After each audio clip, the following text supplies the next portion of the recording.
학창 시절 특히 우리 남성분들은 이 만화나 영화를 통해서 무림의 고수들이 대결을 벌이는 그런 만화와 영화를 보신 분들이 있을 것입니다. 사실 누가 이길지 뻔한 스토리예요. 그죠? 악이 가지고 있는, 악한 고수가 가지고 있는 그 무기와 그 권법은 정말 기가 막혀요. 그런데 알고 보면 결국 선한 고수, 착한 고수가 이기죠. 권선징악. 그래서 누가 이길 줄 뻔히 아는데 그 스토리를 보면 손에 막 땀을 쥐게 하잖아요. 그죠? 어떻게 될까? 결론은 나왔는데 오늘날 IT 사회에서 벌어지는 두 고수들의 싸움이 있어요. 무림의 고수들처럼 이 두 고수가 있는데 누굴까요? 그 고수들이 IT 사회에서 선과 악의 싸움이 있어요. 거기 해커들과의 전쟁이에요. 해커에는 블랙 해커와 화이트 해커가 있어요. 블랙 해커는 사이버 공간에 침투해서 기업이나 국가의 정보, 기술들을 싹 빼내갑니다. 그리고 국가의 주요 시설, 사유 시설을 마비시키잖아요. 한마디로 좋은 놈, 나쁜 놈. 아직까지 감이 안 옵니까? 블랙 해커는 좋은 놈, 나쁜 놈. 아직까지 좋은 놈으로 생각하는 분이 있어. 반대로 이 화이트 해커는 이 블랙 해커와 맞서서 기업의 정보를 보호하고 기술을 보호하는 거죠. 국가의 보안, 그리고 또 정부기관의 시설, 그리고 국민들의 신상, 이런 것들을요 사이버 공간에서 지키는 자들이에요. 그런데 여러분, 블랙 해커 그리고 화이트 해커의 두 공통점이 뭘까요? 이 해커의 공통점은 컴퓨터를 기가 막히게 잘 다룬다는 거예요. 해커하려면은요 얼마나 컴퓨터를 잘 다뤄야 되겠어요. 그죠? 보통 사람들은 흉내낼 수 없을 정도로 컴퓨터에 대해서는 도사인 거예요. 그런데 그들이 가지고 있는 컴퓨터 지식, 기술을 컴퓨터에서 어떻게 활용하느냐에 따라서 블랙 해커가 될 수도 있고 화이트 해커가 될 수 있다는 거죠. 똑같은 컴퓨터를 대하는데도 어떤 마음과 생각을 가지고 내가 가지고 있는 기술을 컴퓨터에 적용하느냐에 따라서 이 사람은 선한 사람, 착한 사람, 좋은 사람, 많은 사람들에게 유익을 끼치는 사람이 될 수도 있고, 그렇지 않고 잘못된 방향으로 자신의 컴퓨터 기술을 활용하면은 많은 사람들을 힘들게 할 수도 있다라는 거잖아요. 그죠? 누구의 손에 컴퓨터가 활용되느냐, 들려지느냐 중요하듯이 모든 것도 마찬가지인 것 같아요. 한 소년이 길에서 바이올린 연주를 하는데 형편없는 연주를 하는 거예요. 아무도 주위에 관심을 갖지 못하게 하는. 그런데 자기 발 앞에는 빈 그릇이 하나 놓여져 있는 거예요. 그래서 지나가던 한 신사가 바이올린을 연주하고 있는 한 소녀에게 묻습니다. 얘야, 왜 여기서 바이올린을 연주하고 있니? 이래 물어보니까 이 소녀가 하는 말이 병든 어머니의 약값을 구하기 위해서 내가 여기서 바이올린 연주를 하고 있어요. 그러자 이 신사는 가던 길을 멈추고 얘야, 그 바이올린 좀 내 좀 빌려줘. 그리고는 이 신사가 음을 조율하기 시작합니다. 그리고 그 형편없는 그 바이올린을 연주하는데 이전에 이 소녀가 연주했던 거와는 완전히 질이 다른, 차원이 다른 연주를 하는 거예요. 그러니까 주위에 사람들이 관심을 갖게 되고 그것으로 몰려오기 시작하는 거예요. 사람들이 가득 차 있을 때 이 신사는 몰려있는 사람들에게 이런 말을 합니다.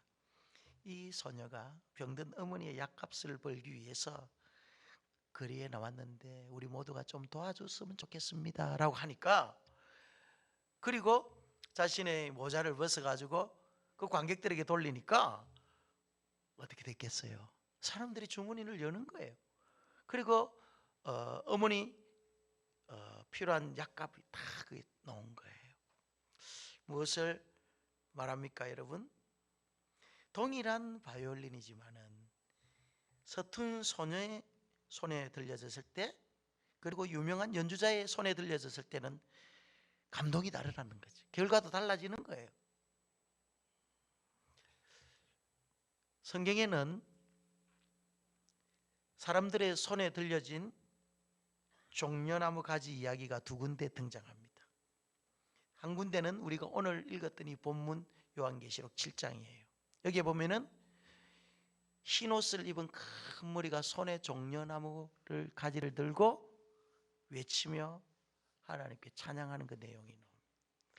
그리고 또 한 곳은 요한복음 12장 12절에서 13절에 나옵니다.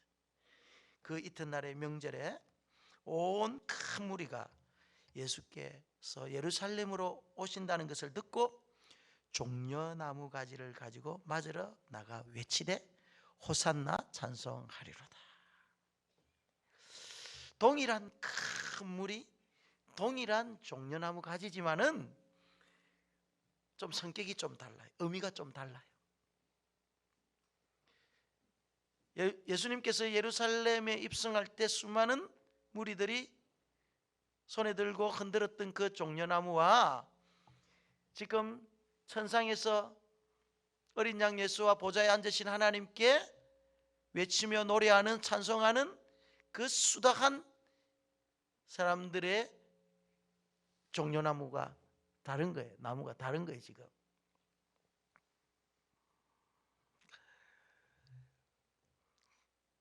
그러면 무엇이 이렇게 다를까요?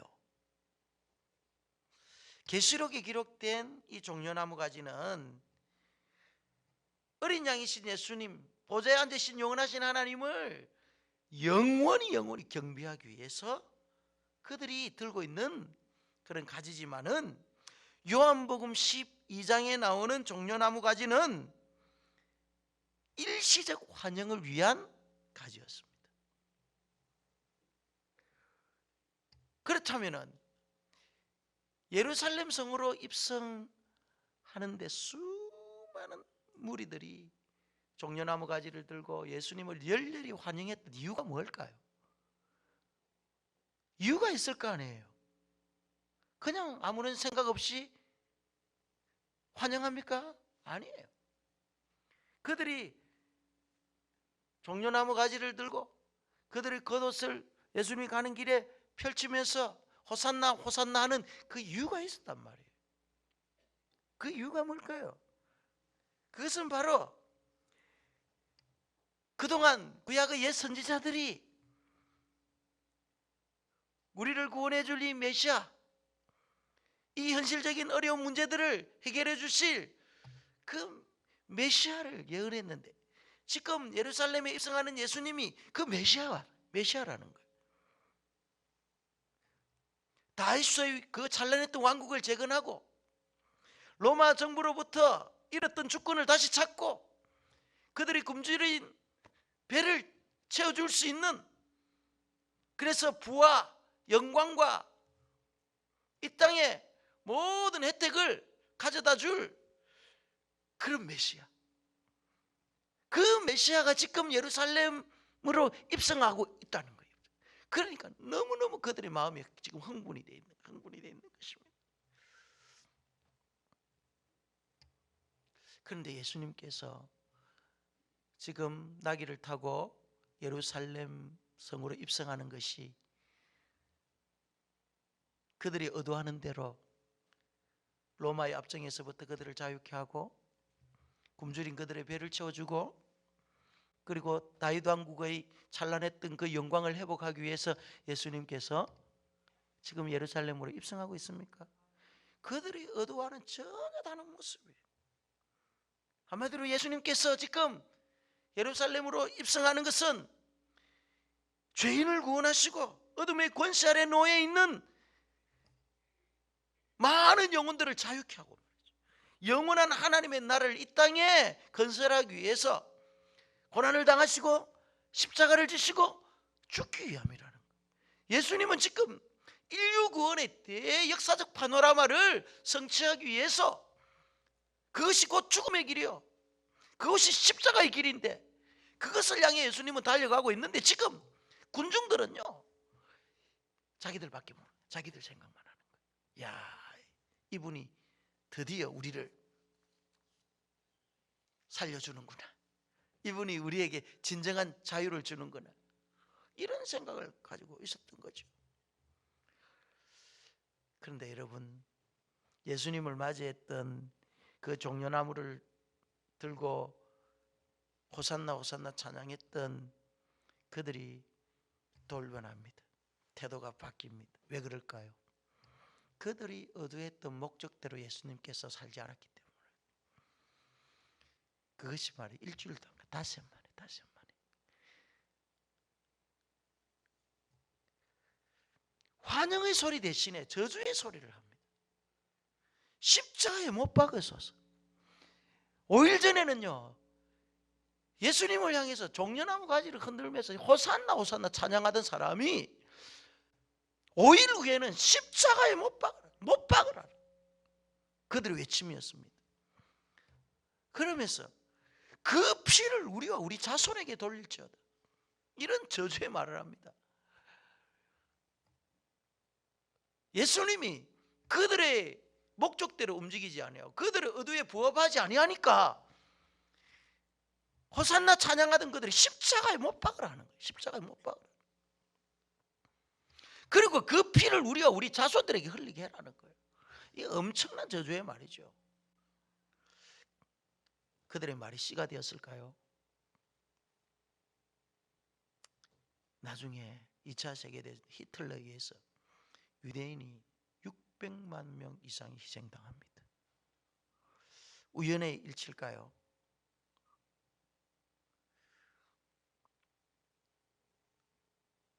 종려 가지를 흔들고 겉옷을 발밑에 깔아 환영하던 무리가 자신들의 요구가 충족되지 못했을 때 그들의 입에서 환영의 소리가 변해서 저주의 소리고 들리게 되는 거예요.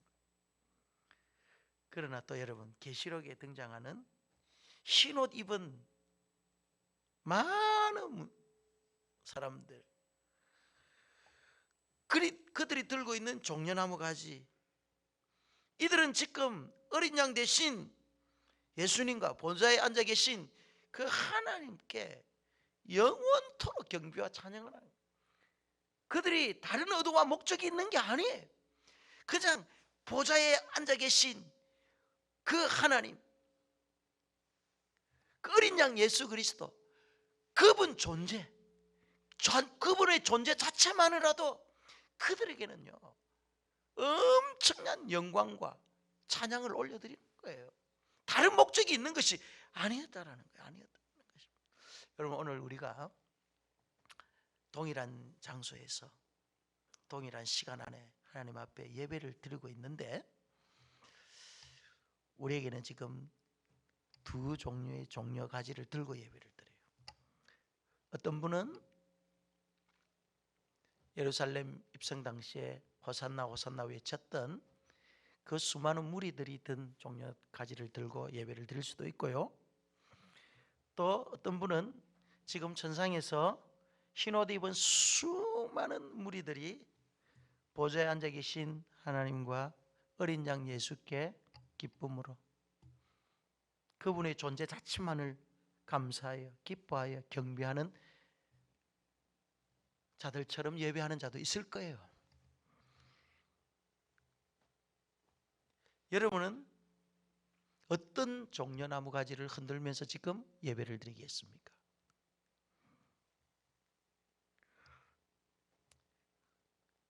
군중들이, 예루살렘 입성 당시에 군중들이 종려나무 가지를 흔들며 외쳤던 말이 뭐죠?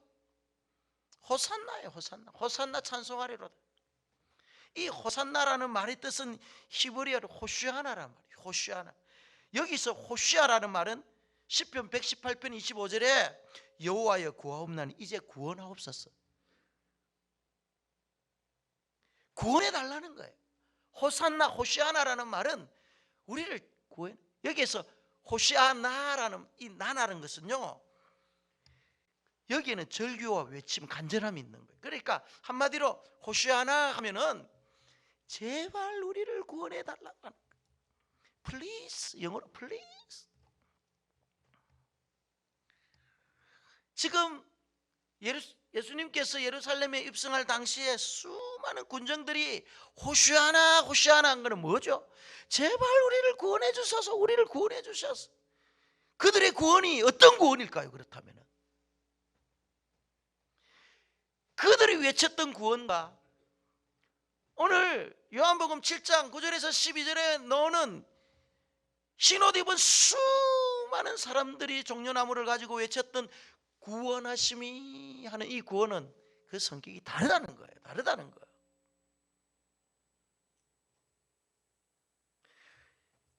예루살렘 입성하실 때 군정들이 외쳤던 그 구원은요, 다분히 육신적이고 현세적이고 물질적이고 정치적인 구원이에요.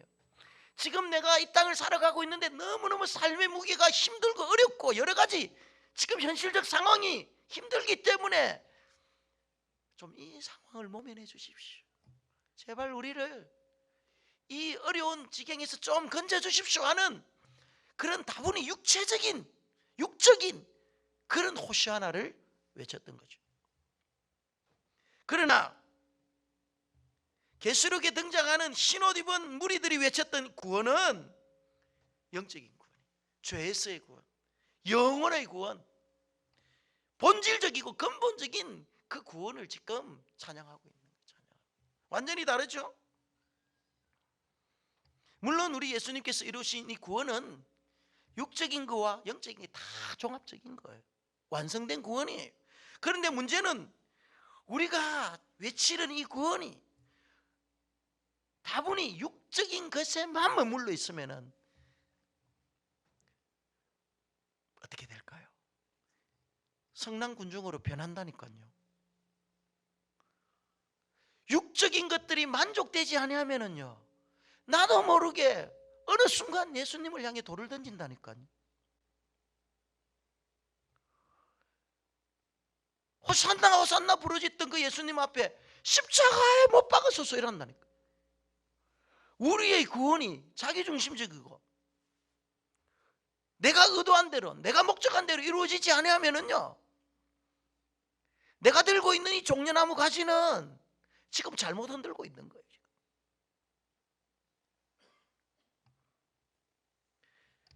육적인 것에 관심을 우리가 보이기 시작하면 영적인 사역이 보이지 않습니다. 십자가는 보는데 십자가 뒤에 감춰져 있는 의미를 모르는 거예요. 십자가 뒤에 그 고통과 그 고난 뒤에 부활의 영광이 보이지 않는 거예요. 육적인 것에 관심을 가지고 있습니다. 지금 수많은 군중들이 종려나무를 흔들고 호산나 호산나 외치지만은 그들의 눈은 육적인 것에 머물러 있는 거죠.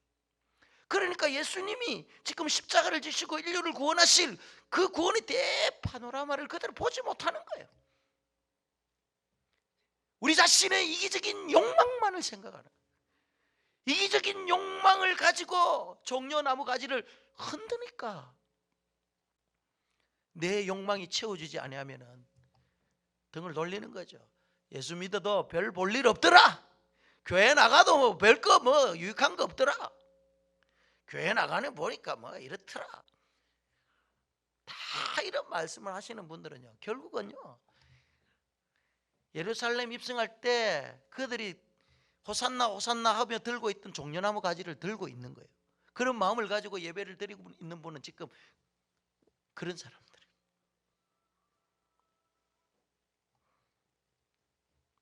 그러니까 육적인 것에 관심이 가지고 있으면 십자가 뒤에 있는 의미를 깨닫지를 못한다니까요. 왜 그럴까요? 예루살렘 입성 당시 종려가지를 들고 외쳤던 무리들은 예수님의 사역을 경험하지 못했어요. 그냥 들었을 뿐이에요. 피상적으로 예수님을 알았던 거죠. 야, 그 나사렛 동네 그 젊은 양반이 말을 하는데 서기관과 바리새인들을 교육과 다른 거예요.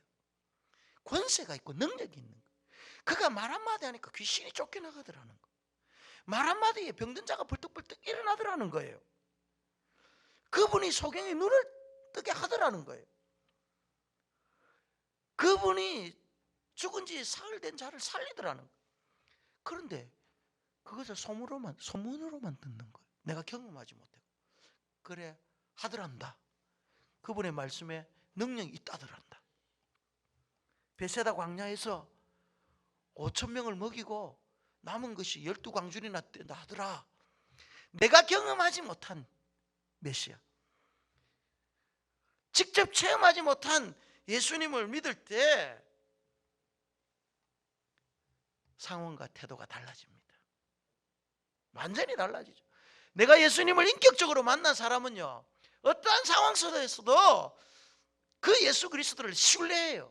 지금 내가 수렁에 빠져서 호적거리고 있는 그런 비참한 상황일지라도 예수님을 인격적으로 만난 사람은요, 주께서 반석이 되어주셔서 나의 발을 견고케 하시라는 그 믿음을 가지고 흔들리지 않는 거예요. 그런데 예수님을 경험하지 못한 분은요, 지금 이 처한 환경 속에서 왜 예수님께서 나를 이렇게 했을까? 원망하고 불평하고 이러다가 빠져 죽으면 어떨까? 지금까지 내가 예수님 믿고 살았는데 나를 이곳까지 인도해서 죽게 하느냐? 이것은 예수님을 경험한 자와 경험하지 못한 자의 차이예요.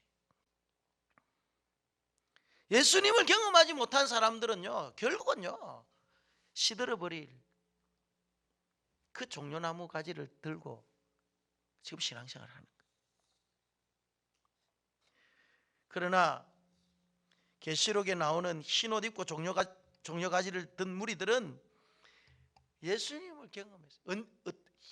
환난과 어려움과 핍박과 고난 가운데 예수님을 13절에 보면 이 흰옷 입은 자가 누구며 어디서 왔느냐라고 물으니까 14절에 이는 큰 환난에서 나오는 자들인데 어린 양의 피에 그 옷을 씻어 희게 하였느니라.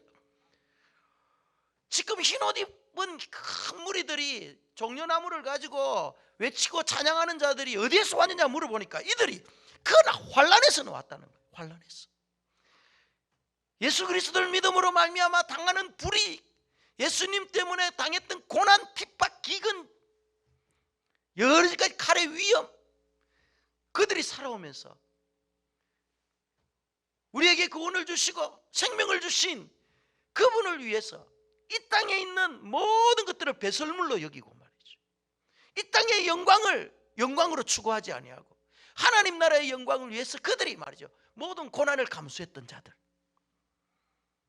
사방으로 우겨삼을 당하여도 쌓이지 아니하고 말이죠, 답답한 일을 겪어도 결코 낙심하지 않았던 사람들, 핍박과 박해를 받았지라도 결국은 버림받지 아니하고 거꾸로뜨림을 당하여도 망하지 않았던 자들, 끝까지 믿음을 지켰던 자들,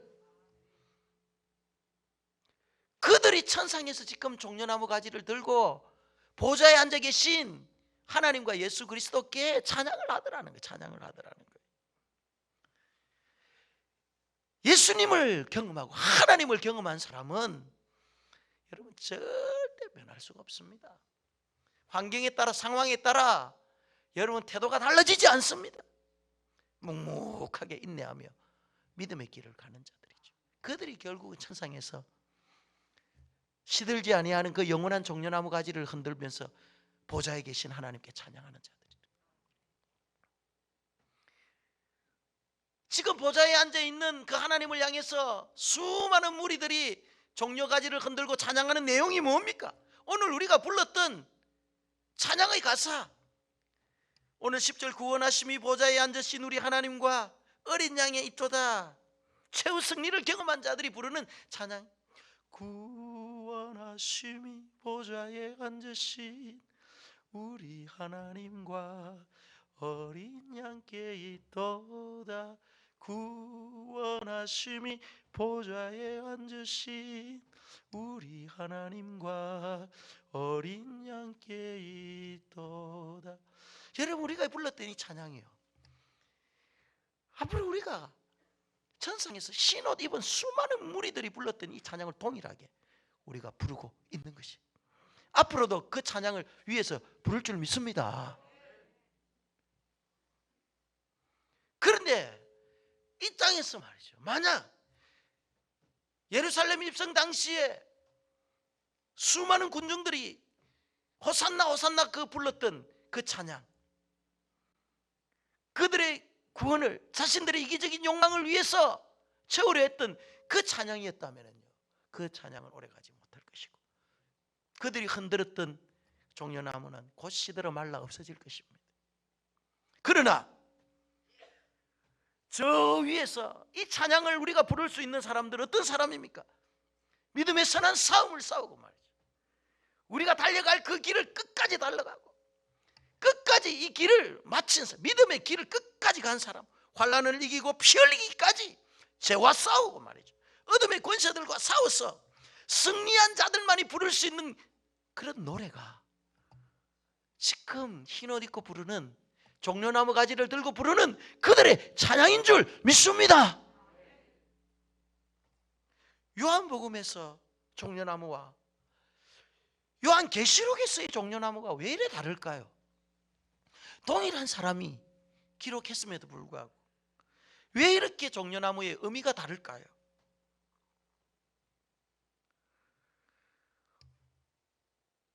사도 요한이 무엇을 말하려고 했을까요? 동일한 나무를 들고 있다 할지라도, 동일한 종려나무를 들고 있다 할지라도 우리의 마음과 태도가 어디에 집중하느냐에 따라 완전히 그 결과는 달라질 수 있다. 자신의 유익을 위해서 종려나무 가지를 흔드는 자들이 있을 수도 있습니다. 아니면은 십자가의 구원을 완성하신 생명 대신 우리 주 예수 그리스도, 보좌에 앉으신 그 하나님 아버지께 우리가 너무너무 그 크신 구원에 감사하여 종려나무 가지를 우리가 흔들 수도 있습니다. 예루살렘 입성 당시에 수많은 무리들이 흔들었던 그 종려나무, 그때 반드시 2000년 전에 그 나무는 있었을 것입니다. 그런데 그 나무가 지금 있을까요, 없을까요? 흔적도 없이 사라졌죠. 말라버렸죠. 시들어버렸죠. 그런데 지금 요한계시록에서 나오는 이 종려나무 가지는 지금도 여러분 없어졌을까요? 지금도 그곳에서 청청 빛나고 있다 이 말이에요. 쇠하지 아니하고 푸르게 지금도 살아있다는 거예요. 주님은 이 시대를 살아가고 있는 우리 그리스도인들에게 하나님의 백성이라면, 성도라면 시들지 아니하는 그 영원한 빛을 발하지 아니하는 그 종려나무를 가지고 신앙생활 하기를 원하십니다.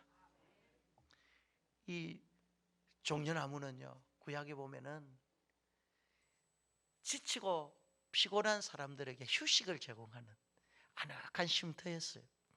출애굽기 15장 27절에 보면은 그들이 엘림에 이르니 거기에 물샘 12과 종려나무 70그루가 있는지라. 광야에 지친 이스라엘 백성들을요 오아시스로 인도했는데 그곳에 종려나무 70그루가 있더라. 그늘을 제공하고 이스라엘 백성들을 안식케 하는 곳이 뿐만 아닙니다. 종려나무는 성전을 장식하는 데 쓰인 나무였습니다. 솔로몬 성전 사방벽에 종려를 아로새겼고 문에는 종려를 새기고 금으로 입혔다. 그리고 이스라엘 백성들이 초막절을 지킬 때 초막절의 재료로 사용된 나무가 종려나무예요. 무엇을 말합니까? 하나님께서는 오늘 이 시대에 정말 여러분들이 이 땅에 종려나무가 되기를 원하는 거예요. 지치고 피곤하고 어려운 자들에게 안식처를 제공해 주기를 원합니다. 주위의 여러 이웃들에게 여러분들이 선한 이웃이 되기를 원하는 거예요. 그것이 여러분 종려나무, 시들지 아니하는 종려나무를 가지고 사는 삶이에요. 뿐만 아닙니다. 주님의 몸된 교회를 장식하는데 여러분들이 한 귀퉁이에 돌이 돼야 돼요. 주님의 몸된 교회를 세워나가는데 종려나무가 새겨져 있는 거예요. 여러분들이 새겨져야 되는 거예요. 나의 헌신, 나의 기도, 나의 눈물, 나의 봉사, 그것이 교회 구석구석에 새겨져야 돼요. 장식되어져야 된다. 뿐만 아닙니다. 여러분, 초막절은요 무엇을 상징합니까? 구원을 상징하는 거예요. 우리를 출애굽시켜서 광야에서 이렇게 살게 하신 것을 기념하기 위한 거예요. 십자가의 복음을 증거하고 우리에게 구원을 주신 그 하나님의 은혜를 간증하며 복음을 전하는데 우리가 종려나무가 되어야 된다. 중국의 유명한 영성사역가의 간증책에 이런 내용이 기록되어져 있습니다. 벼농사를 짓는 신실한 크리스찬 농부가 있었습니다. 한창 벼가 자라는 시기에 가뭄이 들기 시작합니다.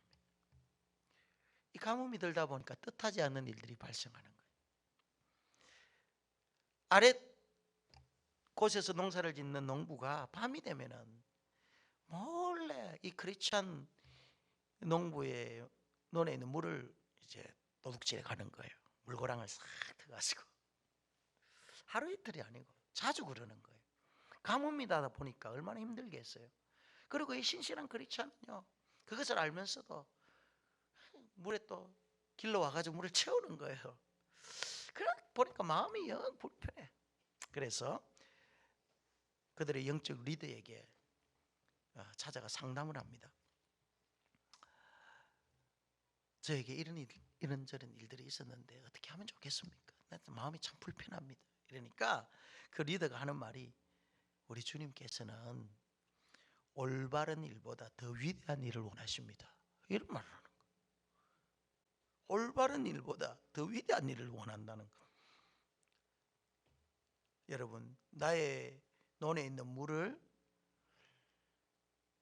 도둑질해 간 사람의 논에 가서 다시 물을 길러 와가지고 내 논에 채우는 거는 그거 잘못하는 거예요? 아니면 바로 하는 거예요? 그거 잘못하다 내 거 내가 갖고 오는데 와 잘못이고. 내 논에 있는 물을 그 사람이 가져갔잖아요. 그래 내가 그 논에 있는 것을 다시 가지고 오면은 그것은 본전치기잖아요. 당연히 나는 그걸 할 거 아니에요. 그런데 이 영적 리더가 하는 말이 그거는 올바른 일이라는 거예요. 누구나가 다 올바른 일을 그렇게 할 수 있다는. 그러나 우리 예수님이 주님께서 하는 것을 원하는 것은 그거보다 더 위대한 일을 하기를 원한다는 거예요. 그래 이분이 이제 가서 기도를 하는데 하나님 이 일을 통해서 이거 나는 그분의 물을 가지고 오는 건 올바른 일인데 더 위대한 일이 뭘까요? 하면서 막 기도하는 가운데 성령께서 그에게 해답을 주신 거예요. 다음날 자기 논의 물을 싹 다 그쪽으로 흘러보내버린 거예요. 그러니까 마음이 너무 평안한 거예요.